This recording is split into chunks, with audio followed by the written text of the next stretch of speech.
Hey gang, it's Bryan from FXBilliards. Today we're going to talk about follow and force follow shots.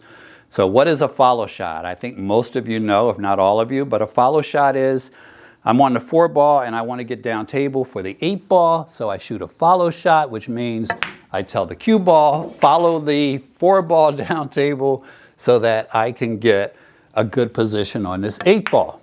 Now, that said, what is a force follow shot? A force follow shot is very much a follow shot on steroids, okay? Let's say my 2 ball is there on this side of the pocket, and I'm shooting the 1 ball down table, and I'm relatively straight on this 1. This is one example of tens of thousands that we could probably give you as far as what a force follow shot is. But I'm going to give you this one for now. If I want to get off of that rail and all the way back down so that I'm on this side of the table and have a shot at the 2, one of the things that I could do, assuming I don't draw it back, which is actually the easiest way to do it, but I could shoot a follow shot that has some extra oomph in it and come back down table and get position on that. Now, obviously, with that example, we would shoot a draw shot. But the same thing applies if the balls are further apart. So let's say we have this situation. And now we want to do basically the same thing, shoot a shot where we come off of that rail and get back down to this table. Now, a lot of you don't have a draw shot from here, but you do have a follow shot. You may not have a force follow yet, but you're going to have a force follow. So that's one of the main differences between the two.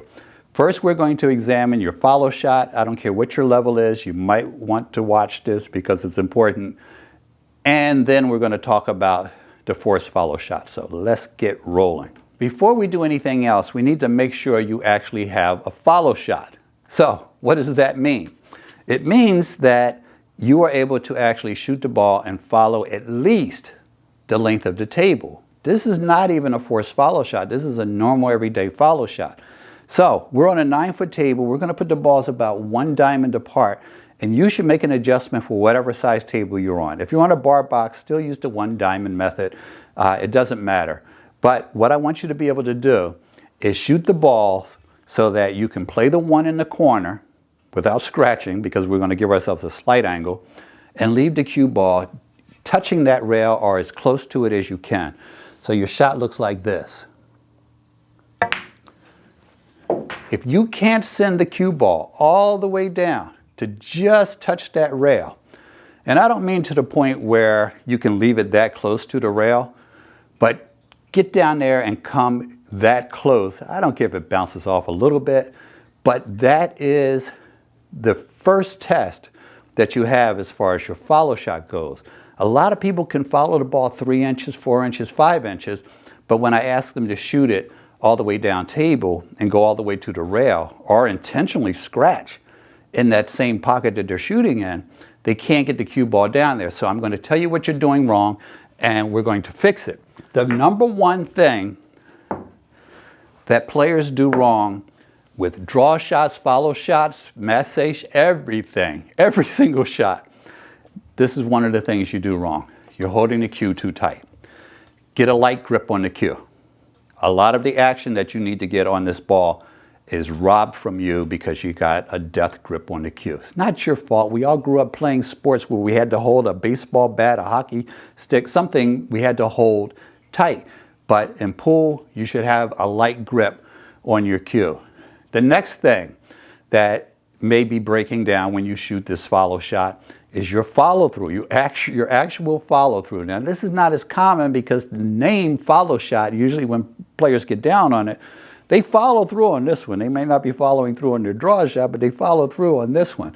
So that's not usually the problem. The third thing, and probably the most important, and to be totally honest, when I was coming up and playing, it was my problem. I was playing at a pretty decent level, and I realized that I couldn't shoot the ball from one end of the table and make it stop at the other end. And there was one thing that I fixed, and fixed it in 2 minutes. 2-minute fix. I love 2-minute fixes that are life-changing. Hitting the ball higher. On draw shots, you can hit the ball lower than you probably hit it now. On follow shots, you can hit the ball higher than you probably hit it now. So I always tell students they can't do this. I say, get down on the shot. I want you to aim as high as you feel comfortable on that cue ball with a level cue. A soft grip, as high as you feel comfortable.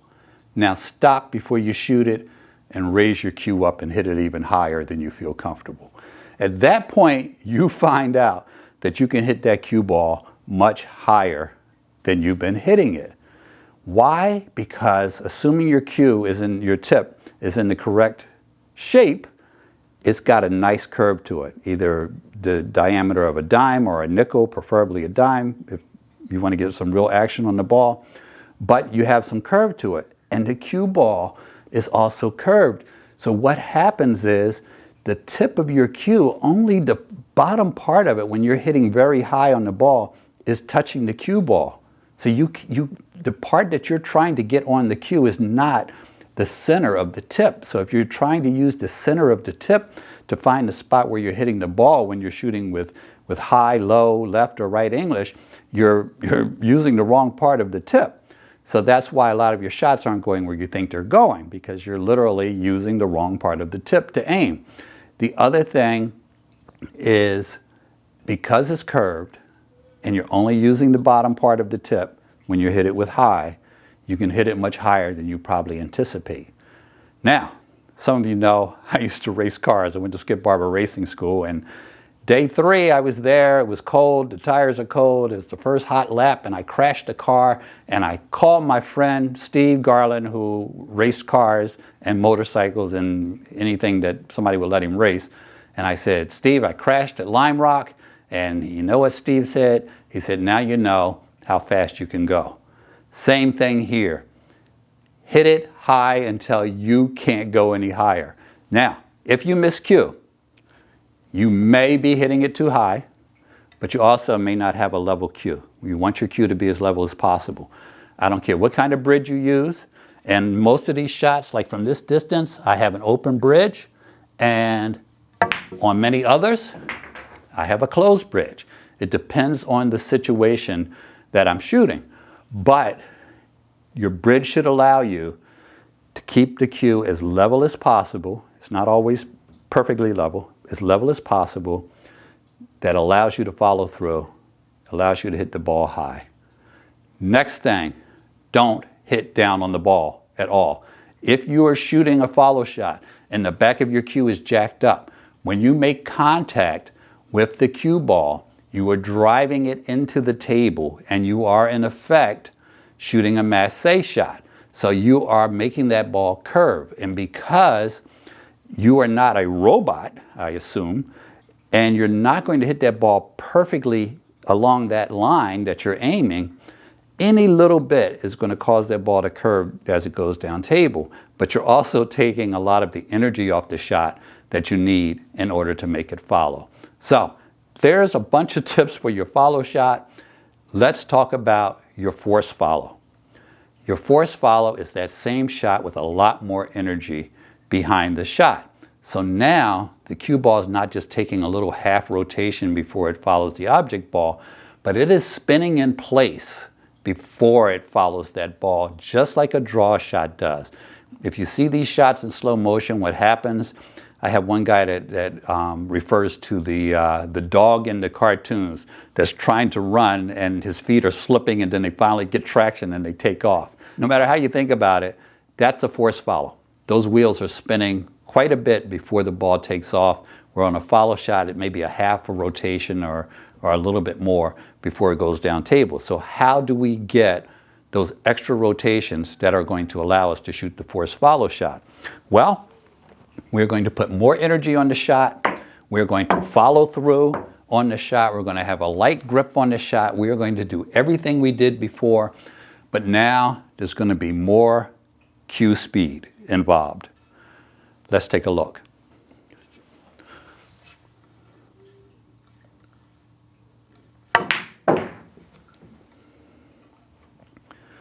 There's your force follow.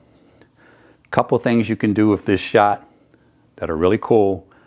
Let's take a look at them. A lot of you have seen my videos where we talk about coming off of multiple rails to get on a shot. So we want to bring our cue ball over there and we need to go around the table. This shot is with follow. This is what you get. And some of you have trouble getting the ball all the way around the table no matter how hard you hit it. So one of the things that you can do in this situation, even if you're on a slow cloth, is get this shot down as force follow. But we're going to hit it a little bit high, and with left, by a little bit I mean as high as you feel comfortable plus some. And you can see the big difference in that shot. So you develop a feel for that shot versus this shot and find the balance depending on the shot that you're shooting. There are a ton of examples. A lot of them look like trick shots that involve force follow shots. But in the meantime, keep in mind that this shot comes up a lot more often than you realize. You just may not have had it in the bag. Let's look at one of those spectacular shots that you can do with force follow. You're playing 8-ball. You're on the 6. You need to play the 8 in that same pocket because your opponent has that pocket blocked. We always tell them, you can block my pockets if you want, but I'm still going to get out. You shoot a force follow shot, the cue ball comes off this rail with so much topspin that it comes and it makes this move and keeps you on the 8-ball. Now, this is an important fact, not just because that's a good shot that gets you out, but one of the things that happens to a lot of players when they learn this shot is they try to force follow back down table when their object ball is too close to the rail. If your object ball is too close to the rail down there and you shoot it with a force follow, this is what you get.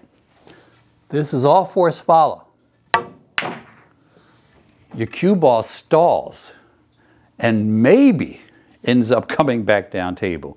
In some situations, you'll have a cue ball that will just totally stall right at the pocket, and you won't have any way to get down here. So let's take a look at what happens when that happens. We're almost straight on this shot. Force follow, you're waiting for it to come down, and it stalls just like the way we wanted to get on that 8. So this is a situation where follow with a little bit of English makes a lot more sense than shooting a force follow. All you need to remember to avoid this shot, guys, is if it's that close, if your object ball is that close to the rail and you've got all this topspin on it, it's going to stall. It may not be all the way down table, it might be a short shot, it may be different scenarios, but it is going to stall. The next thing you want to do with these shots is add English to them, because then you can do some beautiful things. So, how do we get from there to here? A regular follow shot. Look at the angle we have. We're going to cut that ball in and just let the cue ball come down. Normal speed. You could hit it harder and come back down if you want to risk the scratch, but this is a very makeable shot, and we didn't have to do anything spectacular in order to get there. So, you adjust the speed on it, give yourself an angle if you have it. Be careful about throwing too much English on it because that's going to mess with your speed control. But just keep in mind, if the ball is that close to the rail, be careful. Let's look at force follow with English real quick. First example of force follow with English. We're on the 10 ball. If we shoot it in normally, we're going to come off the rail, we'll come this way. We want to get on this side of the 8 if we can, over here, okay? If we shoot it with outside, we could actually come around, which is not an easy shot. It would look something like this. And that's with force follow. We come around and we get over here on the 8, just like we were talking. What if that route is not available to us and we want to come on this side? Maybe there's balls over there. Maybe there's a bunch of traffic over there. Same shot, force follow, high right. Looks like this.